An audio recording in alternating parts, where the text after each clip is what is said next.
Sup? My name is Bernard, and welcome to Weekends with Bernie. My name is Bernard, and I'm fucking jacked. Today I want to make a trip down memory lane back about 15 years to my college and powerlifting days. Around that time, I was living at the gym. I was there almost every single day. I have a bunch of videos and a bunch of pictures I'm going to share with you here. This is a 16-year-old version of myself. I had already been lifting for maybe about 8 months to a year. And the way I got started in it was actually, I was kind of a husky kid. My childhood friends thought it would be funny to take me to the gym just to make fun of me to see how much I could lift. Well, joke was on them because the first time I ever touched the weight on the bench press, I benched more than both of them. It was 135 pounds, by the way, so maybe about 55, 60 kilos. And it was just a fun way of just getting to hang out with some of my friends. Oh God, I look so cute. By the end of high school and probably around the beginning of college, things started to change for me. I actually got skinnier and weaker, but I was actually able to compete in my very first powerlifting competition. It was just deadlift for me there, and I ended up deadlifting 405 pounds for the first time at the competition. And I do have a few videos from the end of my senior year lifting. Oh God.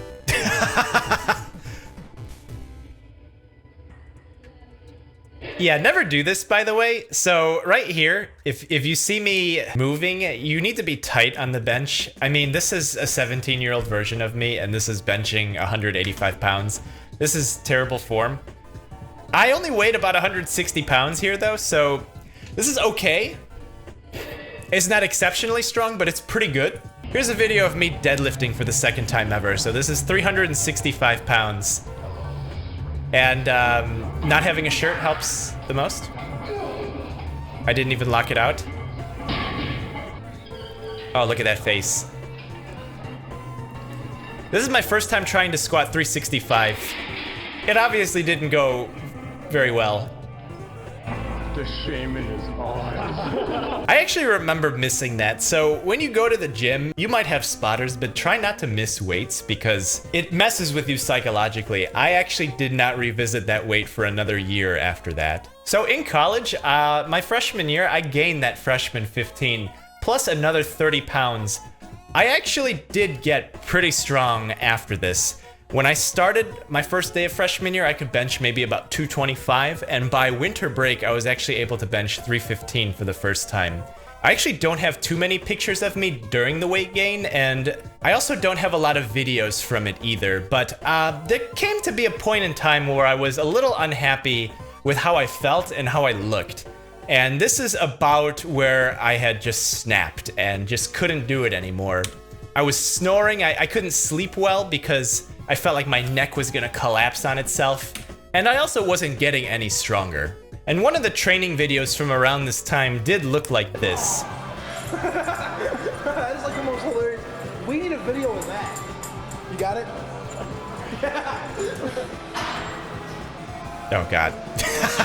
This feels like it just happened yesterday, but this is me squatting 370 pounds. So like I had said, I didn't touch the weight again for another year, but by then I had probably gained about 80 pounds.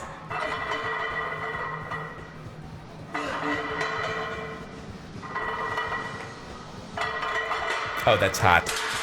Look at those legs. Oh, I'm cute. You can see my bench hasn't gotten much better, even though the weights are a little higher. So being unhappy with my weight situation, I hired a professional bodybuilder to help me lose a lot of that weight while trying to maintain a lot of the strength.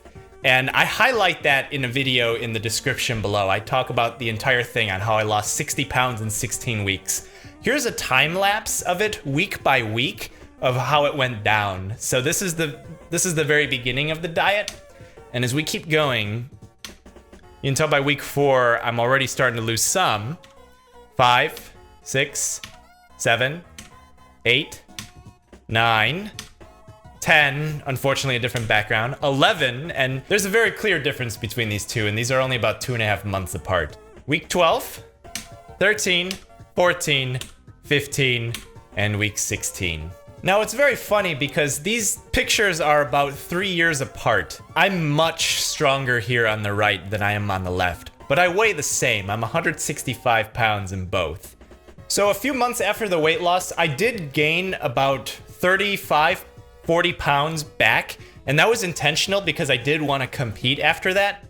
I did get substantially stronger, so this is about 500 pounds here on a deadlift, which isn't too bad. So later that year that I lost all the weight, I was able to hit an Illinois state record, deadlifting 530 pounds at 198 body weight.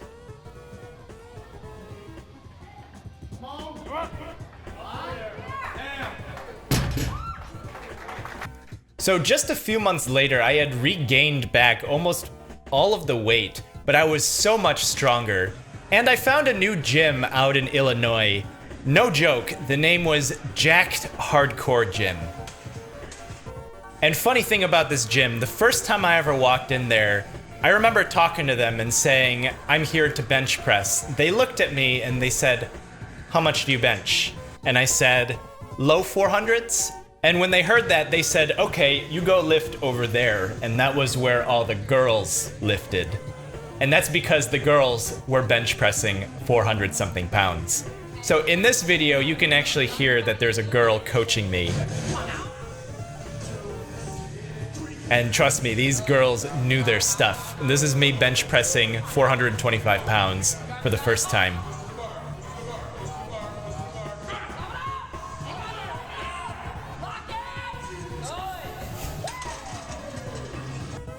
It was around this time that I really started to eat a lot in order to keep up with my strength. Okay. Here we have it. 70 pounds chicken. God, it's like my voice changed. I think each one of these is about 4 pounds, and there's 18 of them. So 6, 12, 15, 18. I got some weird looks at the grocery store when I bought all this chicken, too. And there's me with my turkey burger. No, look at this. It's a turkey burger the size of the grill. What makes things worse is that I would actually eat this entire patty and it was a snack. It wasn't even the full meal. And I used to eat maybe 6 or 7 times a day. Meal 1. We have eggs, oatmeal, and Definitely drinking the Lysol wipes. Lysol wipes. We have a little green tea. This is maybe 8 eggs. I still eat this meal, by the way, today, and it's been more than a decade. So around this time, I was really hitting the pinnacle of my strength, and as you can tell, I gained all the weight back, but definitely was much, much stronger than before. This is 545 pounds on a deadlift. Knock it out. That I did it for reps. Typically, you don't deadlift for reps either. This is 585, my first try at over 550. And I definitely didn't want to do another rep after that. And this is 600 pounds.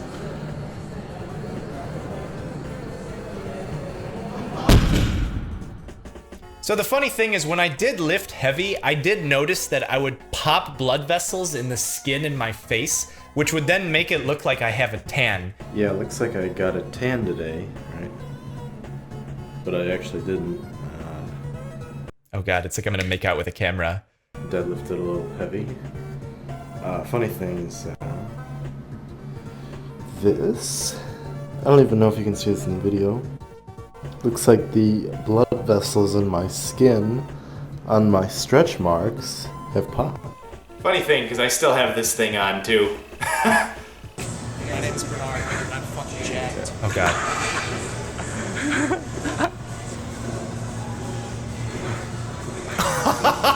Oh god. And this being one of the sexiest moments of my life. I am so cute. And that muffin top. Come on, Bernard. I'm so glad my friends came with me to videotape this. I have both angles from the side and the front. They actually woke up at 6 in the morning to come with me to downtown Chicago for this.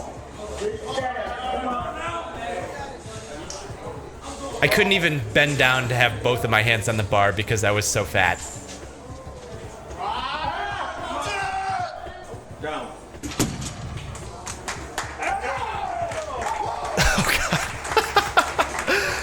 And that competition actually qualified me for nationals for the following year. But the thing that happened was, as I started my senior year in college, I actually got hit by a car within the first 2 weeks of the semester.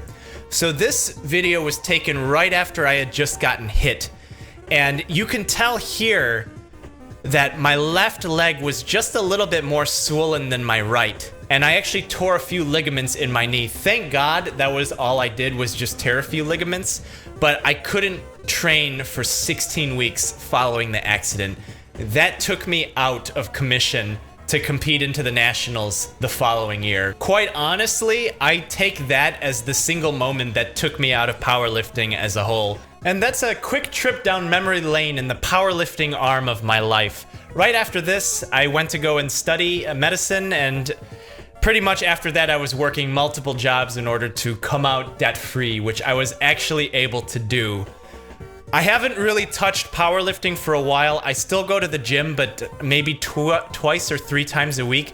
Not as much as I was able to in this time. Following school and following my training, I owned a business, and it just became that much harder for me to go into the gym all the time. But thanks so much for joining me in this trip down memory lane. Leave a like if you enjoyed this video. I hope you did.